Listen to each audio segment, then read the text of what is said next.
Seja bem-vindo, você guerreiro de todo o Brasil e de todo mundo, aqui é o canal Rede Tricolor.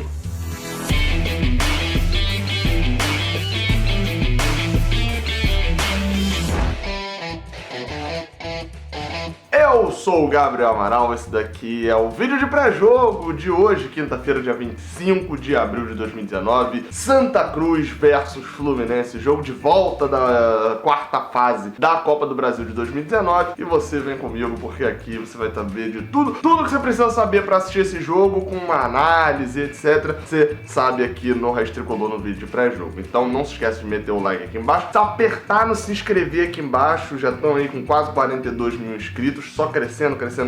Tenho a agradecer a vocês e, claro, passar lá no Padrim do Rede Tricolor. O primeiro link aqui na descrição é o link do Padrim. Você vai lá e você pode entrar no grupo do WhatsApp comigo e com toda a galera lá que são os consultores do Rede Tricolor. Passei todos os recados iniciais, vamos falar de Santa Cruz e Fluminense a partir de agora. Bem, eu coloquei como tema, e você já viu pela thumb, você já viu pelo título, sobre tranquilidade. O Fluminense precisa se manter tranquilo para poder jogar com inteligência esse jogo. Se a gente pegar o histórico do Fluminense nessa temporada, né, que é algo totalmente diferente da temporada passada, não tem como a gente pegar dados da temporada passada para poder abordar algo nessa, né, então a gente pode falar sobre as decisões de mata-mata do Fluminense. Até agora já teve Copa do Brasil e Copa Sul-Americana, né, já teve mata-mata nesses dois, e tirando as duas rodadas da Copa do Brasil, que foi jogo único, o Fluminense tá indo pro seu terceiro jogo decisivo de mata-mata em 2 jogos. E aí tem algo curioso, que é o fato do Fluminense não precisar em nenhum dos outros 2 confrontos segurar a vantagem, porque nos 2 confrontos o Fluminense não fez a sua parte no primeiro jogo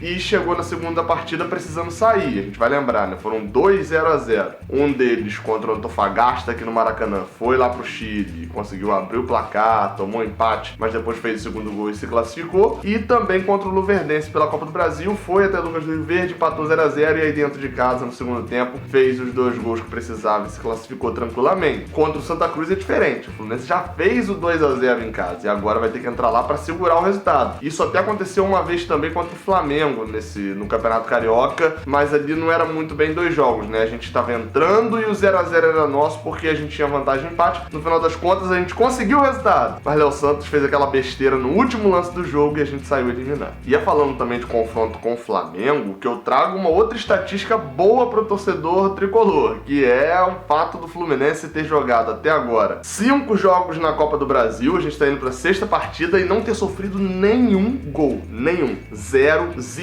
Não ter sofrido nada de gols na Copa do Brasil. Se a gente pegar a temporada inteira do Fluminense, só em 2 partidas o Fluminense sofreu 2 gols ou mais, né? Na temporada, exatamente 2 jogos em que o Fluminense sofreu mais de 2 gols por partida. Foram ambos os jogos contra o Flamengo, um foi essa derrota que eu acabei de citar, né, o segundo gol saindo no último minuto, e o outro foi aquele 3-2 que a gente estava com o time reserva. E aí vem outro detalhe, mesmo jogando contra o time reserva contra o Flamengo, jogando a temporada inteira até agora, mais de 20 partidas, o Fluminense em nenhuma delas perdeu por 2 gols de diferença. Mesmo quando a gente jogou com os reservas contra o Flamengo, eles botaram os titulares, abriram 3-0, a gente foi buscar e acabou 3-2. Então são números que agradam. Os números estão a favor do Fluminense nesse confronto. E bem, falando agora de bola e campo, eu falei da tranquilidade, né? Que o Fluminense precisa ter tranquilidade, que é preciso jogar com a bola no pé.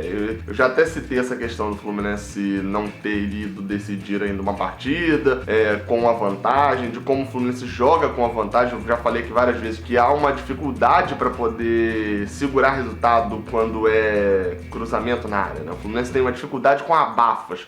O time parece que não é muito treinado pra isso, então, assim, tem que evitar isso. E como que o Fluminense evita de ser pressionado? Ficando com a bola. E eu até acreditava que essa fosse a forma que o Fernando Diniz fosse mais utilizar. Ainda acredito que ele vai utilizar essa forma, ficar com a bola quando o Santa vem pressionar pra tentar fazer o que ele fez muito aqui no Maracanã também, né? Só que ele fez uma alteração na escalação provável, né, divulgado pelos repórteres que cobrem o Fluminense, que eu não gostei. Alan, que atuou no último jogo, foi talvez um dos dos grandes diferenciais do Fluminense naquela partida, vai voltar para o banco de reservas, porque Bruno Silva, que estava suspenso e deu lugar a Alan naquela partida, volta agora contra o Santa Cruz lá no Arruda para ser titular mais uma vez. Ou seja, Bruno Silva rouba a vaga de Alan, já vou falar a escalação completa. Outra novidade ali no time de Fernando Diniz para essa partida é que, como o Ganso sentiu uma lesão, a gente ainda não sabe a gravidade dessa lesão que ele sentiu, mas é como ele não joga hoje, então vem Léo Arthur, que já chegou roubando a vaga de Daniel, né? O Daniel virou o terceiro meio-campista reserva, Léo Arthur entra e recebe uma oportunidade. Acho ele um pouco cru, eu talvez não colocasse ele já de cara de titular, mas também compreendo o Diniz, né? Ele entrou já uma partida, o Diniz já conhecia ele, então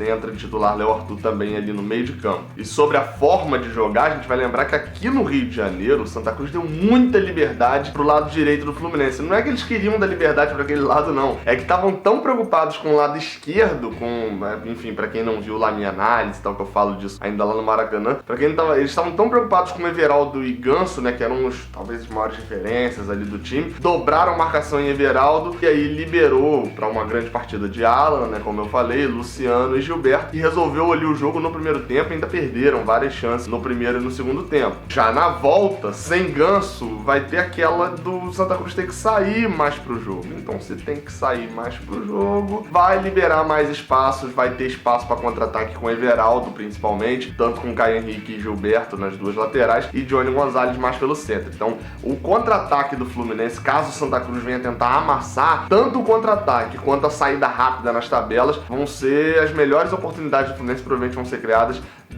neste tipo de jogo. Então é bom ficar atento para não dar mole e acertar sempre. É importante ficar de olho em relação ao time de Santa Cruz, né? Na semana passada, no pré-jogo, eu trouxe aqui o Rafael Brasileiro para ele falar um pouco mais ali do Santa. É importante ficar de olho em Pipico. Aí você vai falar, Pipico, não fez nada aqui, olha aqui, ó, no bolso aqui de Matheus Ferraz, Pipico tá aqui. Mas é num lance que dá mole, que o cara que é artilheiro da Copa do Brasil até agora, mete um golzinho e muda o panorama do jogo. E para quem não viu, né, nessa quarta-feira, isso aconteceu em São Januário na partida entre Santos e Vasco. O Santos até jogava um pouco melhor e aí uma falha do zagueiro, acho que foi o Aguilar, entregou a bola no pé do jogador do Vasco, sai o primeiro gol e aí o jogo foi aquela movimentação toda maluca. O Santos chegou a tomar o 2-0, depois conseguiu diminuir, mas levou pressão até o final num jogo bobo, num lance bobo, entregou e deu oportunidade pro Vasco. O Fluminense tem que ter a tranquilidade para não dar esses moles e, é claro, abriu 1-0, acabou.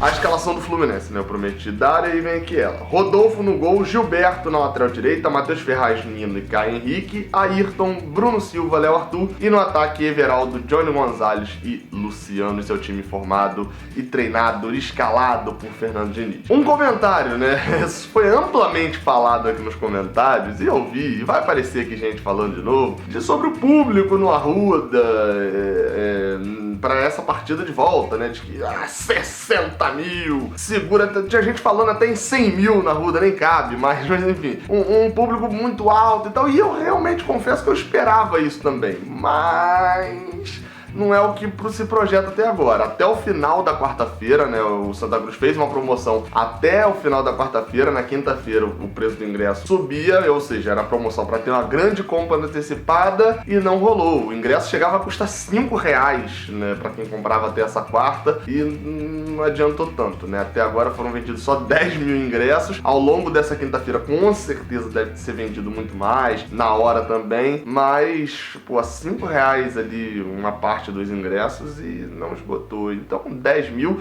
eu apostaria num público semelhante ao que foi do Fluminense aqui no Maracanã, ali entre 20 mil torcedores. Não foi o que eles prometeram e era o que eu também, não foi o público que eu achava que a gente ia enfrentar lá no Arruda. Sobre árbitro, sempre trago aqui o nome do árbitro.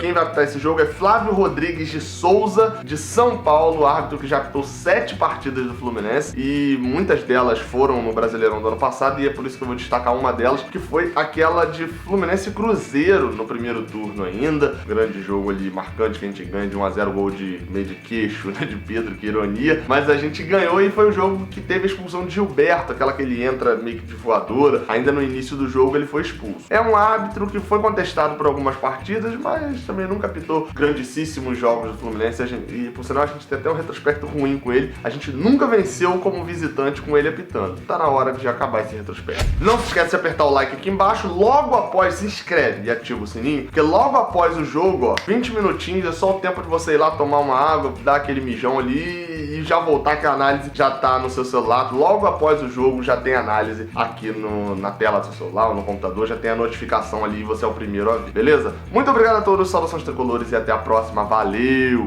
Cara, você já viu que aqui do lado tem dois vídeos que provavelmente você não viu? Esse daqui de cima é o envio mais recente que eu fiz e esse daqui é um vídeo especial que o YouTube separou só pra você. Se você não é inscrito, olha aqui embaixo, aperta no botãozinho aí no escuro do Raiz Tricolor, se inscreve e me dá essa moral, beleza? Muito obrigado por ter assistido até o final e continue apoiando o Raiz Tricolor.